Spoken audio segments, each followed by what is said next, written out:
Pessoas, estamos aqui hoje novamente aqui com o Dr. Lyndon Johnson, hoje para tratar sobre assuntos criminais, mais especialmente o que aconteceu na semana passada, né?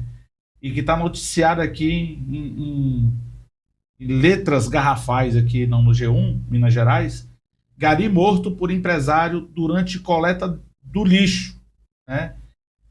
E aí resolvemos comentar sobre esse assunto, falar desse assunto, e nada melhor que a grande autoridade aqui do direito criminal, o Dr. Lyndon Johnson. Ele veio aqui no nosso podcast, o Pod Direito, daqui do entorno, para falar, esmiuçar o que ele puder sobre esses fatos, que tem provocado os operadores do direito, né? E, doutor, já para iniciar aqui a nossa conversa, eu já vou lançar uma pergunta aqui. Eu já vi alguns juristas mencionando aí sobre a gravidade, a forma da prática dele, da frieza dele, né? Bom, quais os primeiros... quando você se deparou com essas primeiras notícias aí, sem se aprofundar sobre os fatos, o que você, como ser humano normal, sem ser operador de direito, o que você sentiu aí quando recebeu essas primeiras notícias dessa situação, no caso da morte do Laudemir de Souza Fernandes, né? Onde o empresário René da Silva Nogueira Júnior, né, disparou após se irritar com o trânsito, na verdade, né? Qual foi a primeira impressão que você teve? Doutor Denis, obrigado, né? Obrigado a você, obrigado ao Juarez pelo convite, né? De podermos aqui nos reunir mais uma vez. Mas a primeira impressão que vem, eu acredito que para todo cidadão de bem, para toda pessoa que cumpre o seu papel dentro de uma sociedade, o primeiro sentimento é de estarrecimento, né? Em verificar que um empresário aparentemente bem-sucedido, depois vieram informações desmentindo inclusive os títulos que ele apresentava, que ele ostentava em suas redes sociais de formação por Harvard e outras universidades mundiais. Vimos que trata-se, né, de uma pessoa totalmente desequilibrada, um falastrão, mas que talvez pela sua condição social, pela sua branquitude, pela sua certeza mesmo de impunidade, que já foi desvelado aí que ele era casado, ou é casado ainda, claro, com uma delegada de polícia em Belo Horizonte. Então o sentimento realmente é de estarrecimento, de você se deparar, acordar num dia e ver que um empresário, por não conseguir passar numa rua onde um caminhão de lixo está fazendo o seu trabalho, onde cidadãos que realmente contribuem para o crescimento da sociedade ali de Belo Horizonte, e todos os garis contribuem para a sociedade onde trabalham, desenvolvendo o seu trabalho, esse empresário René, ele impossibilitado de passar com a pressa dele naquele momento, ele ameaça a motorista do caminhão, uma mulher. É claro que ela inibida, não reage, mas ele expõe a arma para ela, uma arma de fogo.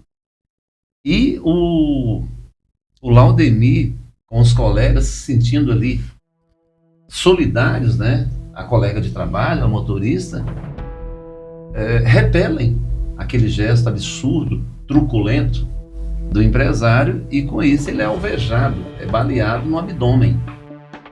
Mas o que mais estarrece a gente é a frieza do René, é a frieza desse cidadão que vai para casa e ainda leva os cachorros dele para passearem. Voltando do passeio, ele troca de roupa e vai para a academia. Vai para a academia. Como se nada tivesse acontecido, como se tivesse atirado num animal, como se tivesse pisado numa barata. É realmente uma falta de empatia. É isso que nos assusta. É isso que me assustou como cidadão.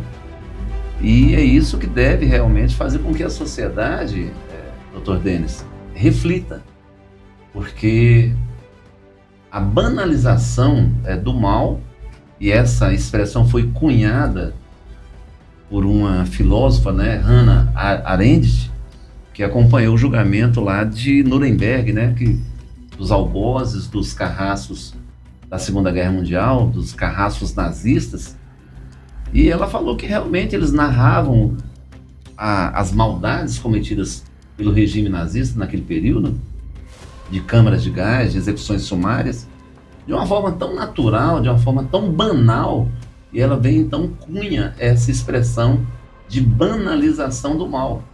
É o que eu vi na morte aí do Laudemir, por esse empresário, né? Simplesmente banalizou o mal, comete um mal dessa magnitude e é como se nada tivesse acontecido. Foi natural, foi simples. Sim, doutor, eu não queria chegar a essa pergunta, mas logo em seguida a gente vai falar um pouquinho da parte técnica, né? Mas uma das estratégias da defesa, e eu não vou nem adentrar o método da defesa, a primeira defesa ter saído, porque muita gente pergunta, fica se perguntando, a defesa do Ítalo saiu do processo, a defesa agora o empresário também saiu da defesa. Gente, isso é completamente normal. Sim, né? Sim, diariamente, diuturnamente, a gente troca de advogado. Às vezes um advogado acompanha ali na delegacia, aí outro advogado acompanha o depoimento na delegacia, aí outro advogado faz outros procedimentos. É normal a troca de advogado, gente. Não tem nada de absurdo. Por que trocou de advogado? É uma premissa de culpa? Não é uma premissa de culpa, não, né? Claro que não. Mas uma das estratégias que a defesa pode adotar no futuro, e aí eu pergunto ao senhor, esse cara batia bem da cabeça? Assim, olha, no que você já viu pela dinâmica e pela tua experiência? Olha, é prematuro, é precoce, doutor Denis, afirmar se ele tem algum problema psicológico, mental, vai depender, evidentemente, de exames. Se a defesa trilhar por essa tese, for por esse caminho, ele vai ter que solicitar, a defesa vai ter que solicitar ao juízo processante que seja feito um exame de sanidade mental. Uhum. Agora, de cara eu posso afirmar, evidentemente, que ele tem traços de psicopatia, que é justamente a ausência de empatia, a ausência, evidentemente, de reconhecer o absurdo que ele fez, de disparar e matar um cidadão que está trabalhando, que está produzindo, que está contribuindo para a sociedade, e simplesmente ir para a academia. E eu vi trechos da audiência de custódia dele, e é o que me reforça mais esse sentimento de psicopatia dele descrever a calça ou a marca da calça que ele trajava na hora que ele atirou no gari, no Laudemir. Por quê? Que necessidade, doutor Denis, tem uma pessoa envolvida num crime tão grave desse, de mencionar que estava vestindo uma calça da Diesel, que sabemos é uma marca caríssima, uhum. E ele, claro, tem condições de vestir, coisa que o Laudemir nunca pôde fazer, uma calça de pelo menos R$ 1.500. Mas ele faz questão de, durante a audiência de custódia, dizer que ele não estava em situação de flagrância. Eu acredito que os advogados não devem ter falado isso, mas na cabeça deturpada dele, ele achou que não se encontrava numa situação de flagrância porque não estava usando a calça diesel. Só o fato dele. De ter trocado de roupa sumiu o flagrante. Sumiu o flagrante. Você pode explicar? Tem muita gente que é leiga, né? Sim. Pode explicar aí o que seria flagrante e por que ele foi pego na flagrância no caso dele? O flagrante, ele havia acabado de cometer o ato. Então estava ainda no crepitar dos acontecimentos, no calor dos acontecimentos. E alguns leigos, né, ou as pessoas leigas, eles têm em mente que o flagrante ele perdura apenas por 24 horas. Há casos que sim, e há casos que perduram por dias seguidos. O caso do Lázaro, por exemplo, uhum. Né, um caso rumoroso que teve no Brasil, notadamente aqui em Goiás, onde a situação de perseguição ao Lázaro durou semanas. Então, ali ainda estava em estado de flagrância o Lázaro. No caso do René, havia poucas horas que ele havia cometido o crime. Né? E não foi só o simples fato dele mudar a roupa na cabeça dele, era isso que alteraria essa situação de flagrante. Ou seja, então, o flagrante é enquanto a polícia estiver em perseguição ao autor. Ele havia acabado de cometer o crime. A Andressa mandou uma pergunta que eu não estou conseguindo identificar, mas deixa eu ver aqui. A Andressa é a nossa jornalista. Peraí. Tá. Doutor, antes de ler a pergunta dela, eu queria perguntar aqui sobre... Deixa eu ver aqui. Beleza. Sobre o papel, e isso até discuti com alguns colegas, sobre o papel da delegada nesse assunto todo. Porque, pelo que noticiou, ele estava com a arma da delegada, né? E a gente sabe, como operador do direito, que as pessoas que têm o porte de arma, ela também tem o dever de guarnecer seu armamento, de usar de forma correta, e tem todo esse regramento. Até onde aí, digamos assim, a delegada pode responder por esse homicídio? Algo do tipo assim? Doutor Denis, pelo homicídio, a priori, pelas informações que foram colocadas à disposição aí da imprensa, pelo homicídio eu não vejo possibilidade dela responder pelo homicídio, né? Como cúmplice ou partícipe, eu a princípio não vejo essa possibilidade. Ela pode ter negligenciado na cautela, na guarda do armamento, sim. Por outro lado, nós temos que pensar também o seguinte, que ela era casada com o autor desse homicídio. E, creio eu, quero crer, que ela, na condição de delegada de polícia, ela não imaginava nunca que o marido dela fosse se apropriar da arma dela e talvez até estivesse num cofre que ele tinha a senha. O acesso, né? O acesso. Se é que ficava no cofre. Se é que ficava no cofre, né? Isso aí está sendo... Mas já está sendo apurado pela Corregedoria da Polícia de Minas Gerais. Porque tem esse regramento pelo Estatuto. Quem tem a posse... Sim. A posse ou ela tem o porte, né? Sim. Não, fala assim, a regra do Estatuto. Sim, sim. Quem tem a posse, a propriedade, deve ter, necessariamente ter um cofre seguro. Tanto que o Exército Brasileiro vai lá para ver se o cofre está em conformidade com a legislação, com a lei, enfim. Mas, de qualquer forma, só para concluir, pelo homicídio eu não vejo possibilidade dela responder. Agora, administrativamente, estão verificando se ela negligenciou na guarda do armamento. Ele pode responder por porte ilegal? Indiscutivelmente. É uma vez que ele subtraiu a arma da casa, a princípio foi o que ocorreu, e estava transitando, portando ela no momento que atirou no Laudemir. Doutor, agora vamos aqui, eu sei que aqui você está usando mas como defensor e como advogado, porque as imagens dele caminhando com cães na academia, você já acabou de mencionar, como isso aí pode impugnar no julgamento dele, no júri, por exemplo, e a defesa, como a defesa poderia, qual argumento a defesa pode utilizar para impugnar essas imagens, essa tranquilidade dele? Certamente a conduta dele, antes, durante e depois, certamente influenciarão no agravamento do crime. Certamente influenciarão, porque vamos supor que foi num momento ali de desequilíbrio emocional, o que já seria fragilizado.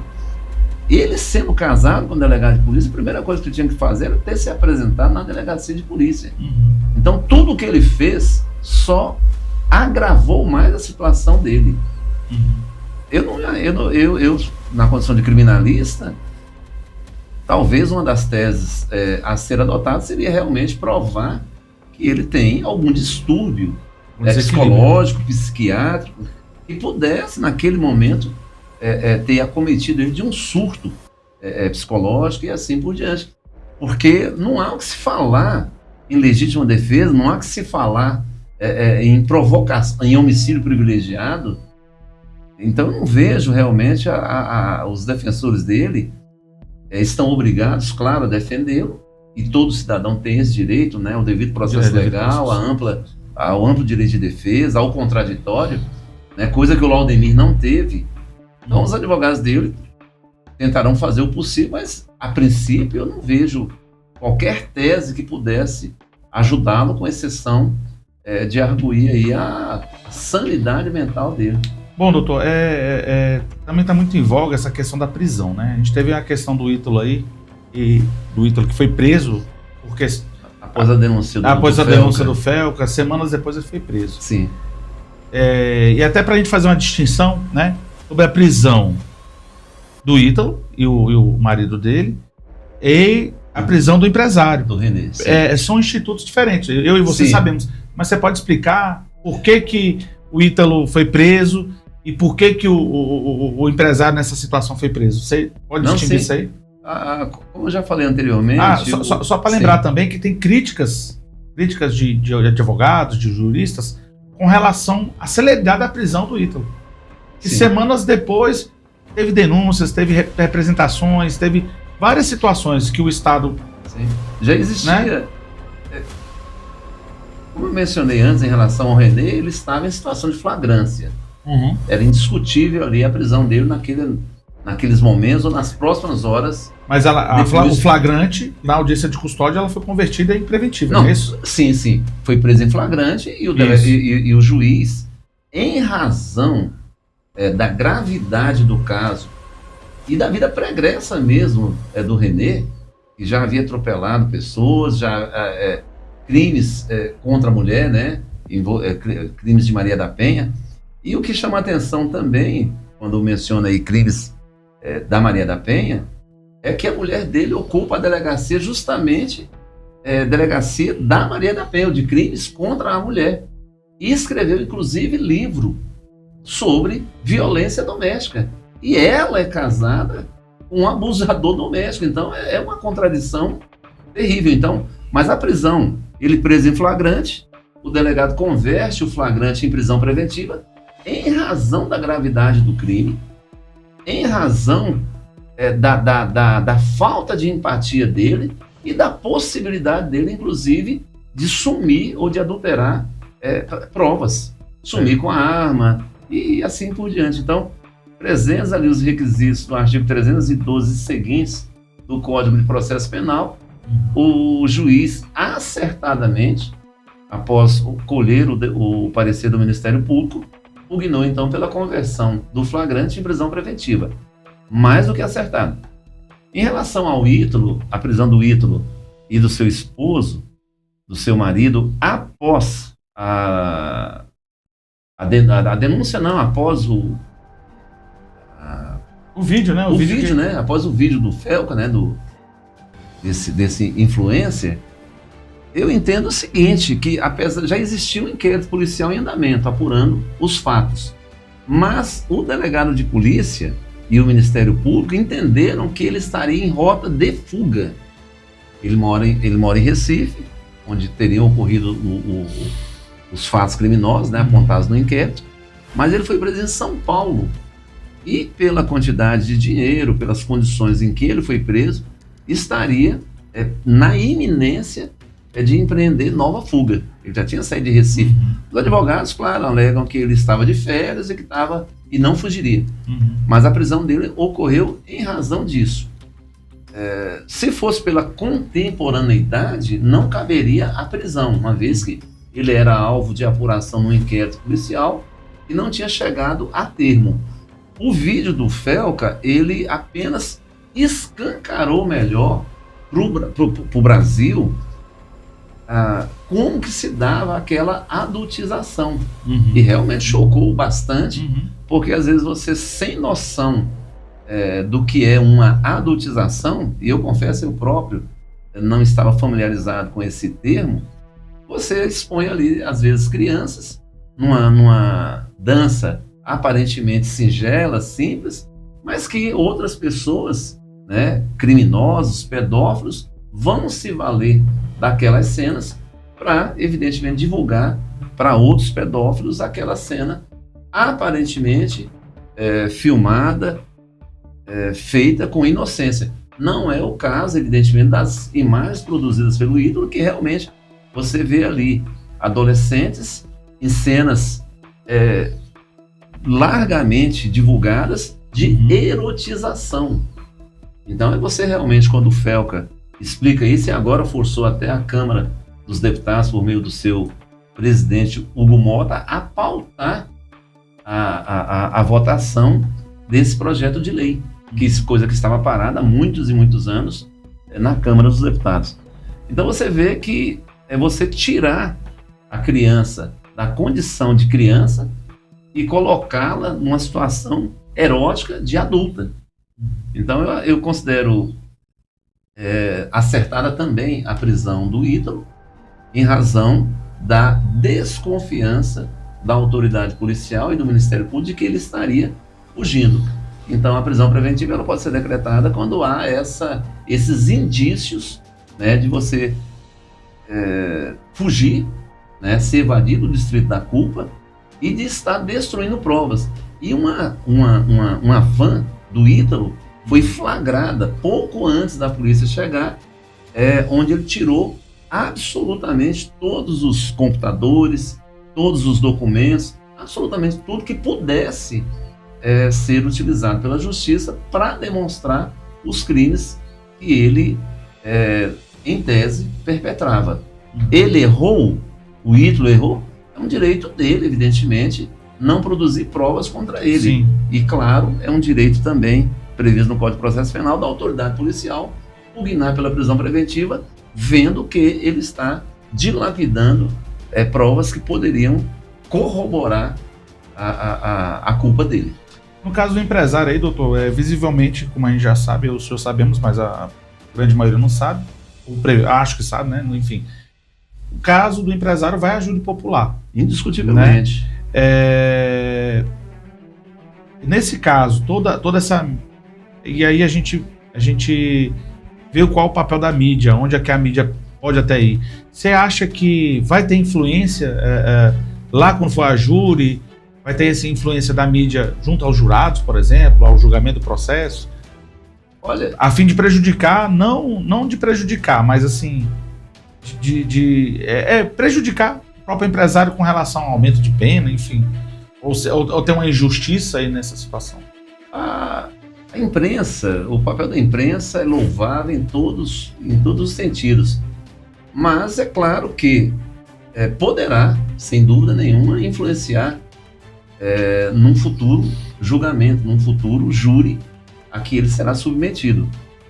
Mas para isso os advogados também eles têm ferramentas, instrumentos que, se verificarem que ele já foi, vamos dizer assim, crucificado, né, pela mídia, ele poderá pedir ali a retirada do julgamento de Belo Horizonte para outra comarca do estado de Minas Gerais, onde os jurados não estarão tão influenciados quanto os jurados ali de Belo Horizonte. Porque os jurados que geralmente são escolhidos, né, são pessoas residentes, eleitores da comarca. Da comarca ali de Belo Horizonte. Então, se os advogados verificarem que a mídia, de certa forma, vai influenciar ou teria influenciado no julgamento dele, eles podem pedir ali a retirada do processo dele da comarca de Belo Horizonte. Bom, e tendo em vista aí toda a situação aí, doutor, dele, no caso do empresário, você acha que ele vai pegar quanto tempo aí de cadeia aí pelo que está sendo... Provavelmente ele vai ser denunciado por homicídio duplamente ou triplamente qualificado.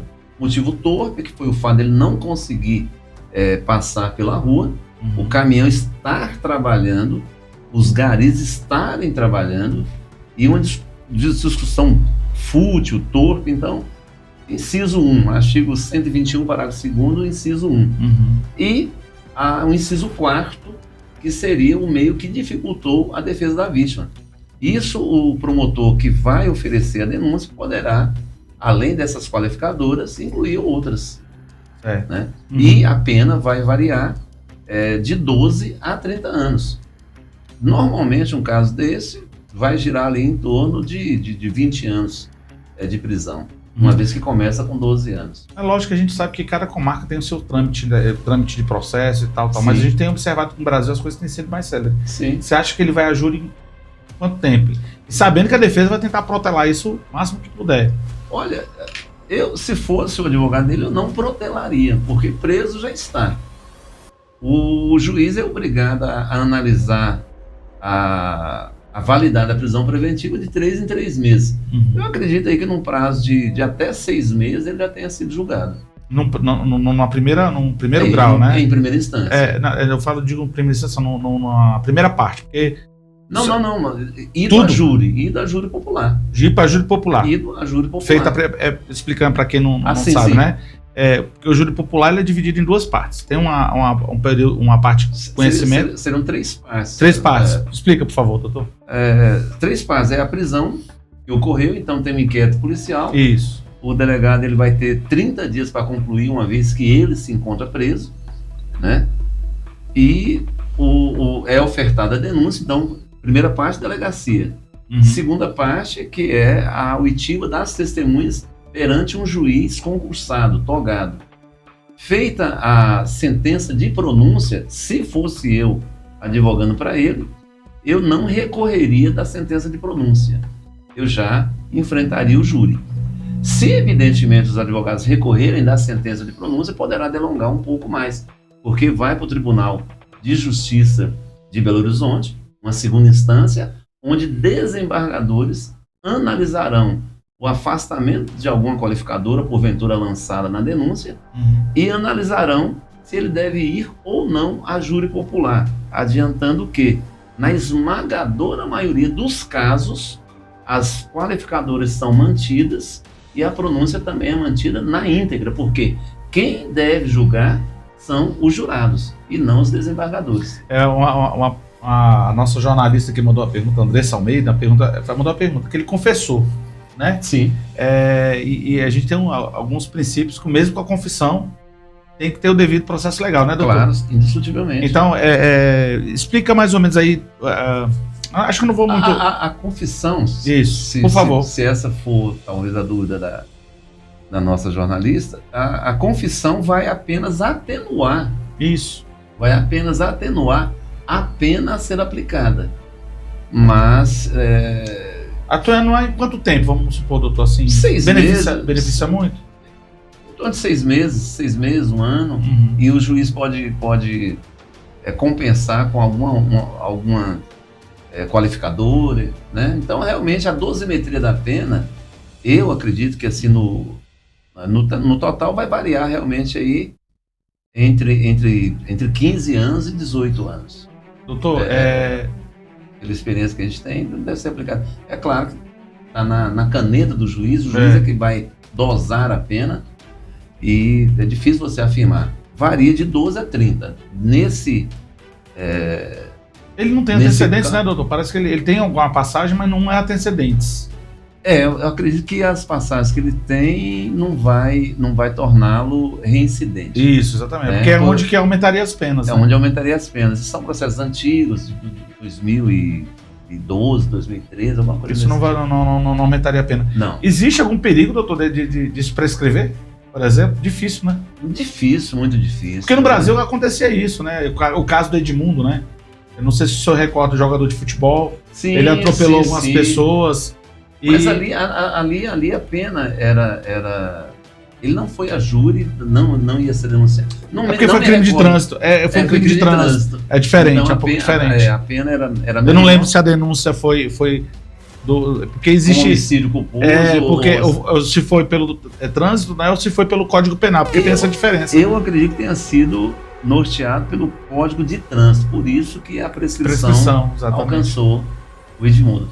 Mas, só para fazer aqui uma analogia sobre nós vimos ontem, participamos, eu e o senhor inclusive, né, tivemos êxito no julgamento, mas de um processo que perdurou 21 anos, de uma tentativa de homicídio duplamente qualificada, mas que o julgamento pelo Tribunal do Júri demorou 21 anos.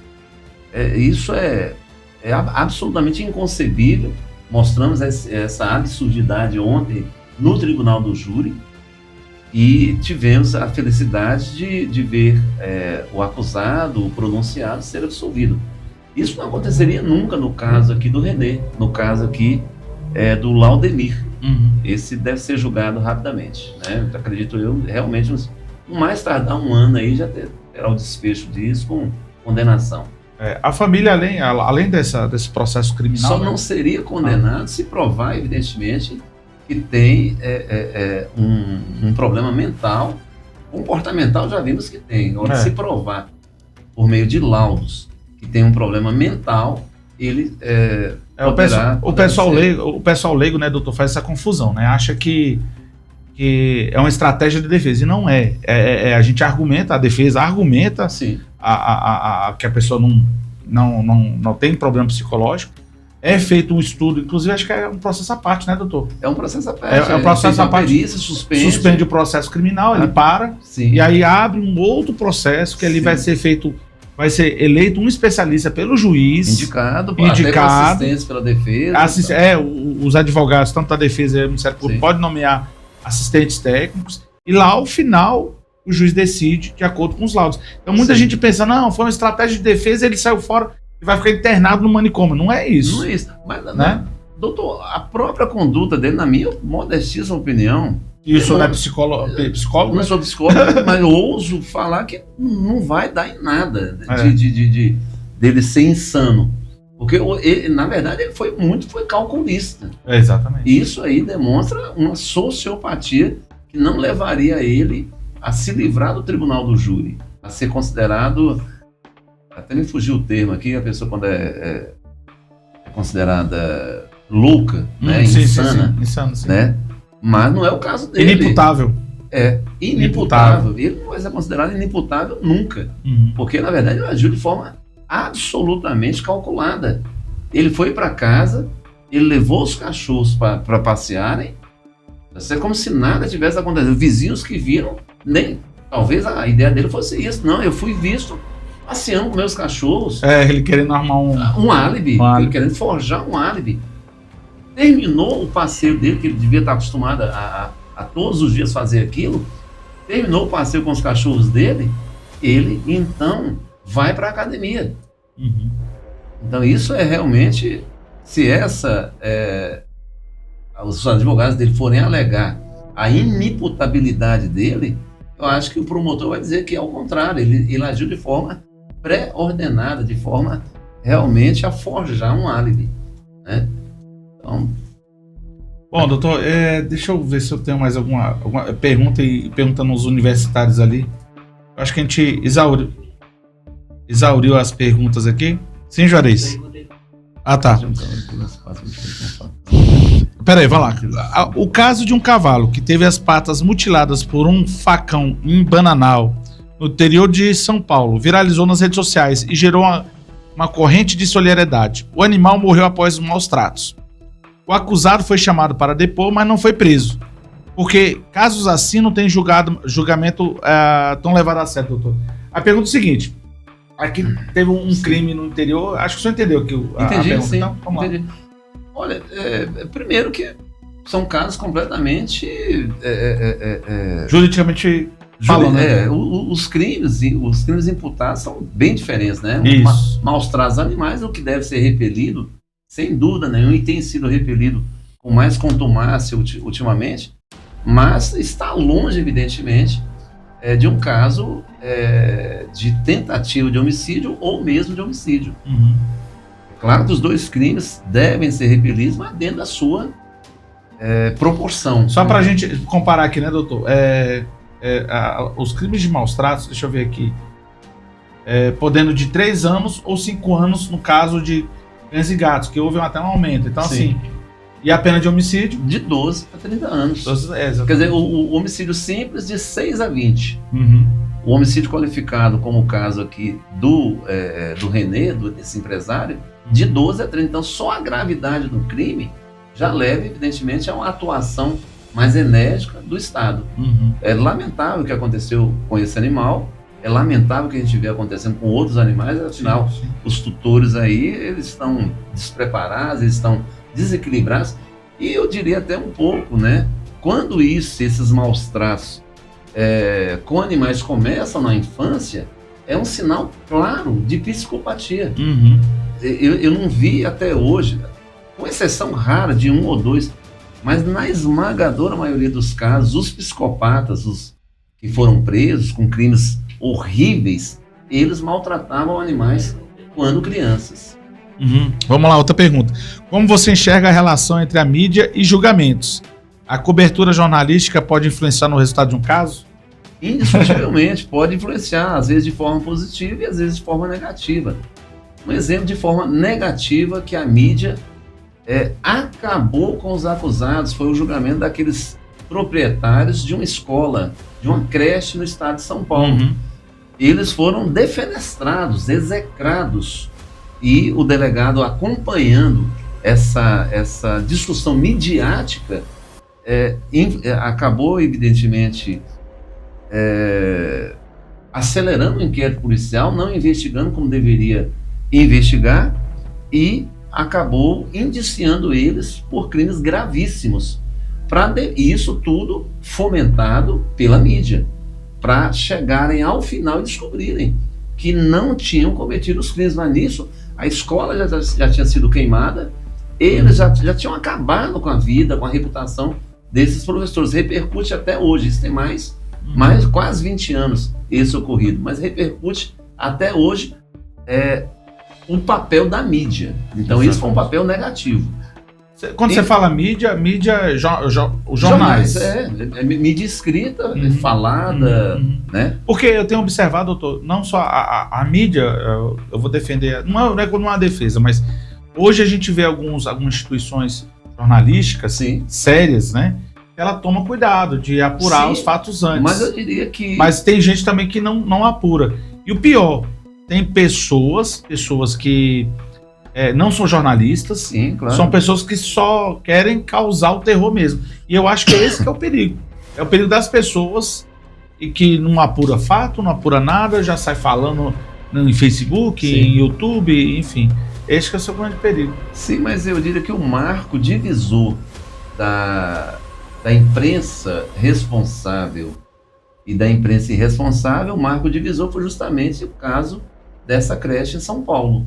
Até ali, tudo valia, né? Crucificaram, execraram os professores, acabaram de fato com a vida deles. Posteriormente, eles conseguiram uma indenização pífia do Estado, acho que 100 mil, 150 mil, para quem teve a vida completamente mutilada, completamente acabada pelo delegado de polícia, que conduziu mal o inquérito policial, e pela mídia da época. A partir daí, né, a imprensa passou a ter mais cuidado com o que divulgava, passou a consultar profissionais da área, e assim por diante. Então foi um marco divisor entre a mídia irresponsável e a mídia responsável, que hoje eu entendo que age. Doutor, o Juarez mandou uma pergunta aqui sobre como você se lida com esses casos quando tem julgamento, principalmente júri, né? Tem júri que você realmente, como diz o velho ditado, né? Treino é treino, jogo é jogo. Sim. E tem jogos mais difíceis. Sim. Tem jurados que são mais difíceis. Eu já me deparei com o senhor emocionalmente abalado. Lógico que a gente não demonstra isso para ninguém, mas como que você lida com isso, né? E tenta mencionar aí um caso que você assim, te comoveu muito, que você ficou muito... Eu digo o seguinte, o Dr. Denis, realmente cada caso é um caso, cada caso tem a sua peculiaridade, e até hoje eu ainda tenho essa emoção, esse frio no estômago de enfrentar cada julgamento. E acredito que o dia que parar esse frio no estômago, acabou para mim a emoção, o amor, a paixão pelo júri. O júri de ontem mesmo eu colocaria como um dos mais emblemáticos que eu fiz. Porque envolveu, e todo júri tem a sua característica, como eu disse inicialmente. Mas ontem eu pude discorrer um pouco sobre a questão da moral, sobre a questão da vergonha, do caráter, porque a acusadora, né, a denunciante, ela lançou uma mentira contra o acusado, contra o pronunciado, E essa mentira se manteve, por mais absurda que fosse, se manteve durante 21 anos. E o Estado, que deveria filtrar a denúncia, a notícia crime, ele embarcou nessa situação e manteve o pronunciado como um pária da sociedade, como alguém afastado da sociedade, ou seja, pré-condenou ele. E ontem, o Estado, tendo a oportunidade de sustentar a acusação, falou por 10 minutos. Ou seja, foram 21 anos de acusação para redundar em 10 minutos de sustentação daquela acusação. Uma coisa assim, absurda, eu nunca vi uma situação daquela. O senhor até comentou que foi um acovardamento, da acusação, que, ao invés de pedir desculpas em público e solicitar aos jurados que absolvessem, ele ainda insistiu numa condenação por tentativa de homicídio simples, achando que ele, desistindo das duas qualificadoras que ele sustentou por 21 anos, seria suficiente. E quando nós pugnamos, então, pela absoluta absolvição do pronunciado. Então, pressão sempre há, mas você demonstrando de forma clara, de forma tranquila, nem que não seja para absolver, mas para reduzir a pena, né? Você administra muito bem a pressão que há sobre o advogado de defesa. Certo. Doutor, até focando no júri, no caso do empresário, e a gente lida 99% com casos que não são famosos. Sim, né? Sim. Que não tem a mesma repercussão que teve. Você acha que um cara rico como esse empresário, aquele cara que matou um Uber, né, a 300 por hora, sim, esses casos, eles têm mais chance de ser absolvido do que um pobre aqui no dia a dia? Eu diria que sim. Infelizmente, é uma constatação. Em muitos júris que eu fiz, eu falo que o nosso Código Penal é de 1945. Então foi um código feito para os 3 P's, feito para preto, pobre e prostituta. Então, quando um empresário, não estou dizendo que o René vai ser absolvido, mas ele entra em vantagem ao nosso cliente de ontem, que era preto. O nosso cliente de ontem, ele ficou 21 anos respondendo por uma tentativa de homicídio, por ser preto e pobre. Né? Enquanto que, né, o René, ele já teve, evidentemente, um tratamento privilegiado quando não foi algemado, quando chegou com uma blusa sobre o rosto, como se fosse tampar, né, a vergonha dele. Então, queira ou não queira, ainda temos privilégios em julgamentos, e menciono o mais recente agora, o Fernando Collor de Mello, condenado a mais de 8 anos de prisão, em regime fechado. Ele ficou preso durante um dia, detido durante um dia, e em seguida o Supremo Tribunal Federal concedeu para ele a prisão domiciliar no seu apartamento de 5 milhões de reais.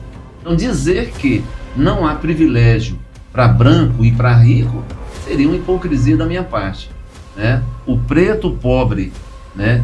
O menos abastado, ele sempre vai ser mais buscado pela justiça. Infelizmente, é uma constatação que a gente vê aí diariamente, infelizmente. Doutor, olha essa afirmação aqui. É verdade que muitas vezes o júri é decidido pela emoção do que a razão? O júri, a emoção, ele permeia o julgamento. Ele faz parte do julgamento, mas nem sempre é decidido só pela emoção, pela comoção. Nem sempre. Eu defendo muito o instituto do júri porque a pessoa simples, a pessoa humilde, a pessoa que faz parte daquela sociedade onde o crime ocorreu, ele vai saber dimensionar de forma clara, de forma humana, se de fato podia ou não ter cometido aquele crime. Então, quando o crime é desarrazoado, como o caso aqui do Laudemir e do René, eu tenho certeza que por mais que os advogados invoquem a humanidade do julgamento, ele será julgado pela lei, né? Será condenado. Doutor, eu não sei se você vai saber desse caso. O pessoal aqui da produção mandou um caso de um feminicídio. Acusado de matar a ex, ao atropelar 3 vezes, vai a júri. O caso do Alisson Felipe de Oliveira, acusado de atropelar 3 vezes e matar a ex-companheira de Juliana Barbosa Soares. Será julgado, acho que foi advogada, se não me engano. Será julgado às 9 horas do próximo 23 de setembro. Além do feminicídio, ele vai a júri pelo atropelamento da filha e mãe da vítima. Essa pergunta, essa reportagem eu vou usar para fazer uma pergunta.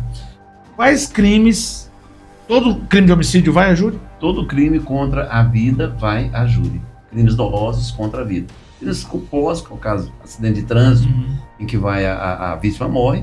Crimes culposos não são levados a júri, só os crimes dolosos. Aqueles cometidos, né, com o ânimos necandi, a vontade deliberada de matar. E eu quero apenas pontuar o seguinte, sou advogado criminalista, tenho a maior honra, né, de ser advogado criminalista, e muitas vezes as pessoas, né, os leigos confundem o advogado criminalista com o crime ou com o criminoso. Isso. Né? Então, nós temos que discernir, separar o advogado criminalista do crime e do criminoso.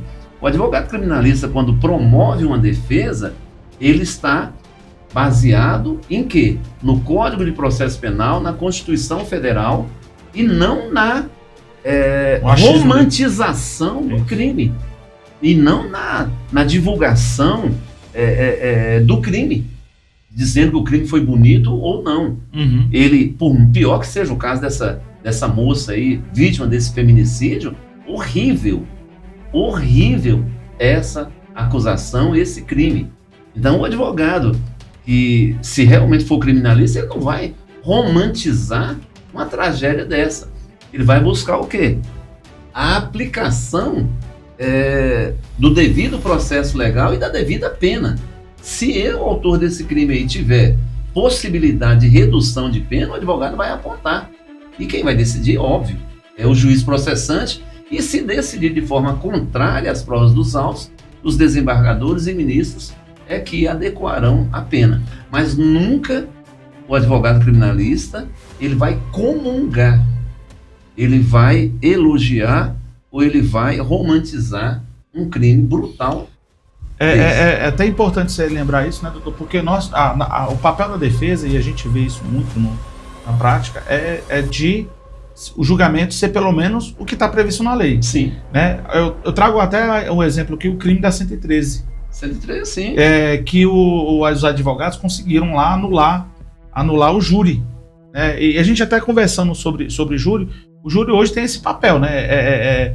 Os votos dos jurados, eles são tem a palavra correta. A decisão é soberana. Soberana, a justo. decisão dos jurados hoje está sendo encarada de forma mais clara.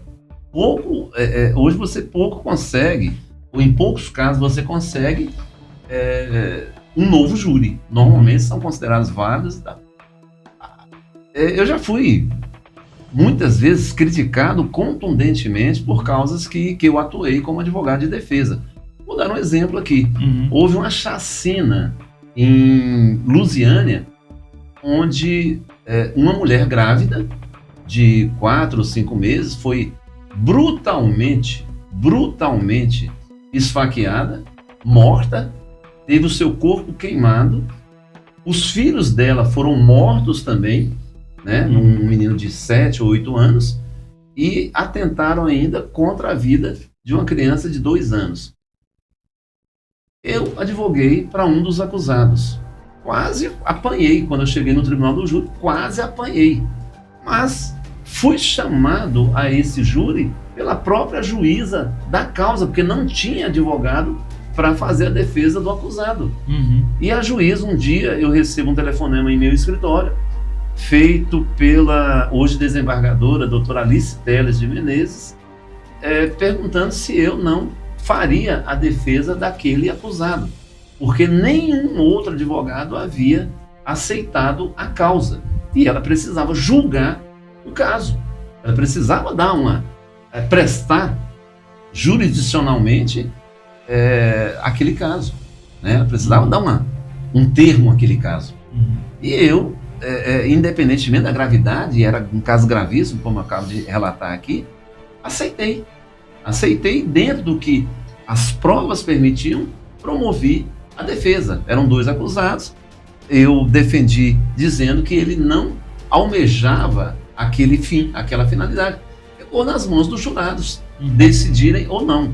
Condenaram ele a pena, salvo engano, foi de quase 80 anos. Quase 80 anos.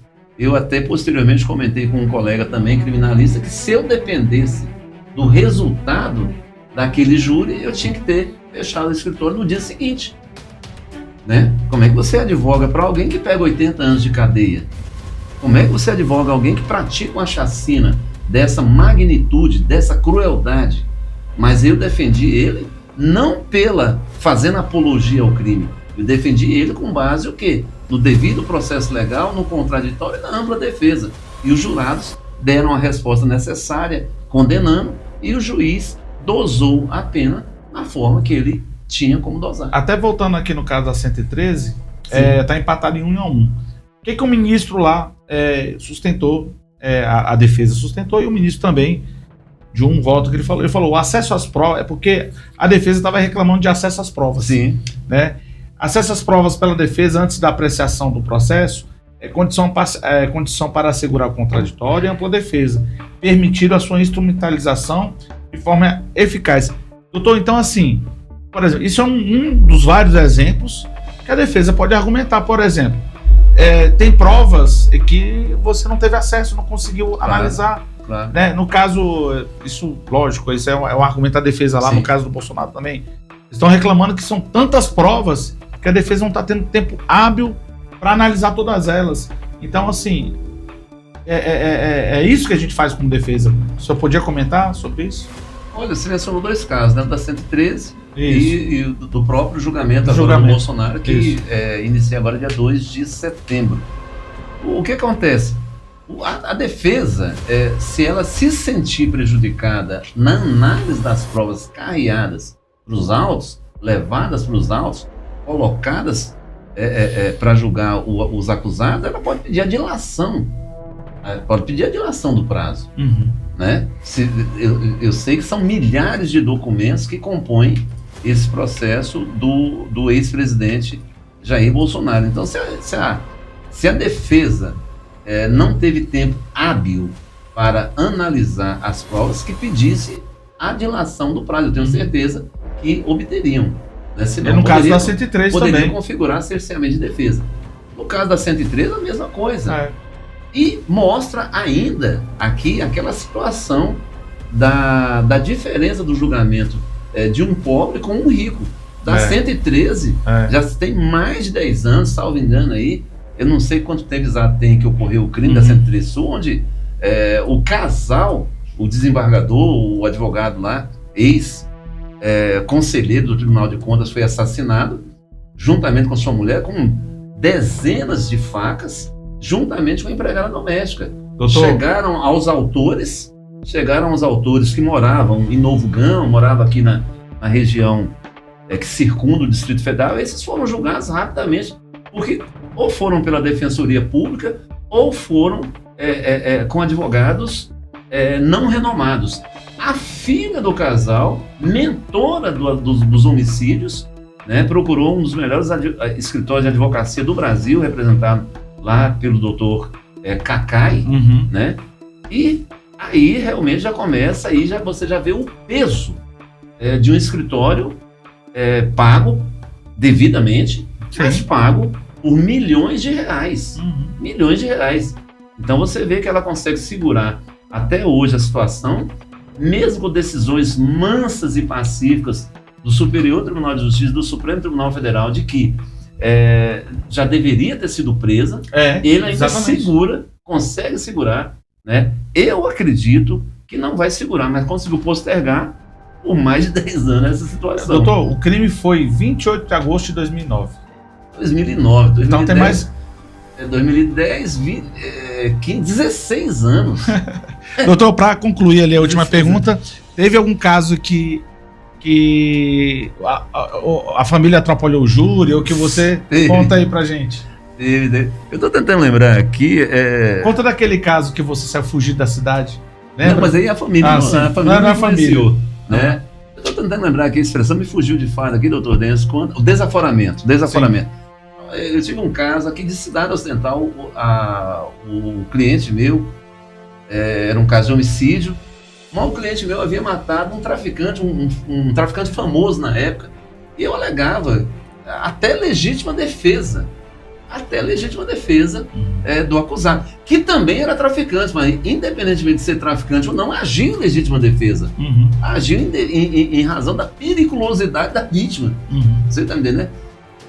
Processo pronto para ser julgado, uma tese já esboçada, boas chances de absolvição. A família procura testemunhas e tentam intervir no julgamento. Familiares da vítima, né, procuraram o Ministério Público e foi solicitado pelo Ministério Público o desaforamento do julgamento de Cidade Ocidental, onde nós tínhamos grandes chances de ganhar. Foi desaforado para Anápolis. Ou seja, dificultou em muito a defesa por causa de um ato impensado da família do acusado que foi conversar com testemunhas. Então, sim, já teve casos que a família influenciou de forma a prejudicar o próprio julgamento. E esse caso que o senhor mencionou, só para encerrar, né? Isso. Onde eu fui fazer um julgamento também há 10, 15 anos atrás, uns 15 anos atrás, fui participar desse julgamento na cidade de Comodoro, em Mato Grosso. Sim.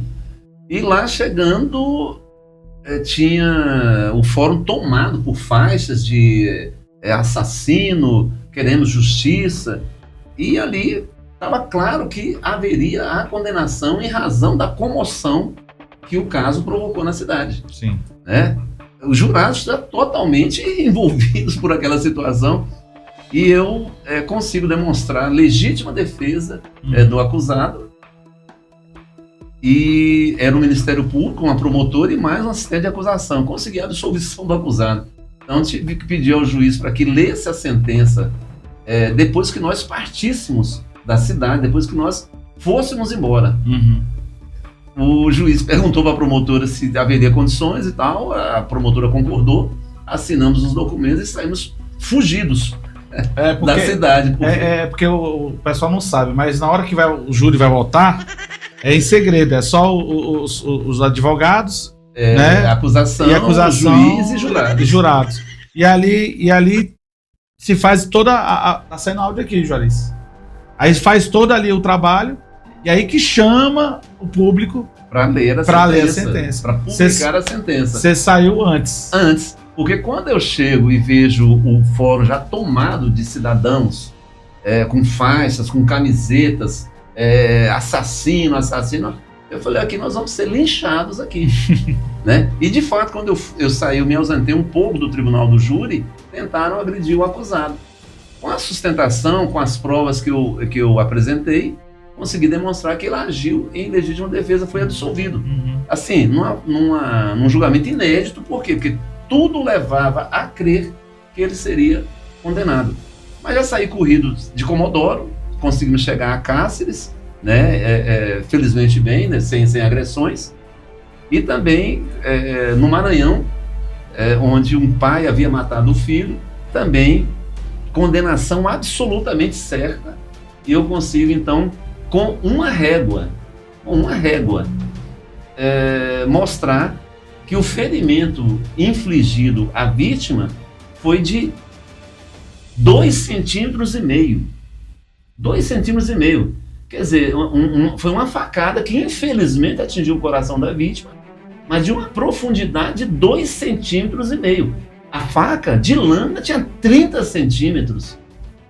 30 centímetros. Então ele tentou repelir a agressão injusta que sofria e beliscou, cutucou o peito da vítima, que infelizmente era uma pessoa magra. Se tivesse pegado um pouquinho pra cá ou pra aqui pra lá. Ou se ele fosse mais gordo, né? Se tivesse mais tecido adiposo, mais gordura. Fosse gordo que nem o Juarez. Eu não conheço assim, mas qualquer pessoa que tivesse um pouco mais de gordura no peito, teria dado ali 3, 4 pontos. Mas aí mostrei para os jurados que ali não havia intenção de matar, agiu em legítima defesa.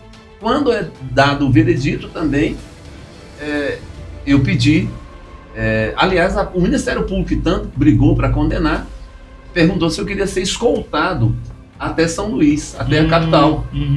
Eu falei, na verdade eu queria ficar mais uns 2 dias na cidade, né, para conhecer a cidade, para descansar e tal. Mas na hora aceitei a escolta, né? Uma viatura da Polícia Militar do Estado do Maranhão me escoltou de Santa Inês até São Luís, né? Porque senão ainda corria risco de... Doutor, nem vou abrir prazo aqui para o senhor fazer as considerações finais, mas assim, foi muito bom. É muito bom o bate-papo aqui, a gente falou muita coisa e esperamos aí uma próxima conversa. Eu gostaria, doutor Denis, apenas de encerrar a minha participação aqui nesse papo agradável, nesse podcast disponibilizado, promovido aqui pelo Juarez e que sempre com tanto carinho nos convida. Mencionando, né, o ativista Martin Luther King, né, que falava o seguinte, que o que incomodava ele, o que assustava ele, não era o grito dos maus, mas sim o silêncio dos bons. Então isso aí serve para nós refletirmos sobre esse crime que motivou esse podcast, né, do René contra esse Gari Laudemir, porque se nós, como sociedade, como integrantes de uma sociedade que queremos ver uma sociedade melhor, não nos indignarmos com esse crime brutal, sem qualquer motivação, e onde ele mata e vai para a academia, se nós não nos indignarmos com isso, nós faremos parte dessa turma de bons que ficaram calados. Verdade. Tá? Verdade. Então, Martin Luther King, quando defendeu muito bem os direitos humanos, os direitos dos pretos, dos negros nos Estados Unidos, nós temos que trazer isso para reflexão hoje. Certo, doutor. Muito obrigado pela participação. Eu que agradeço. Até o próximo vídeo. Até mais, gente. Vamos lá? Vamos lá.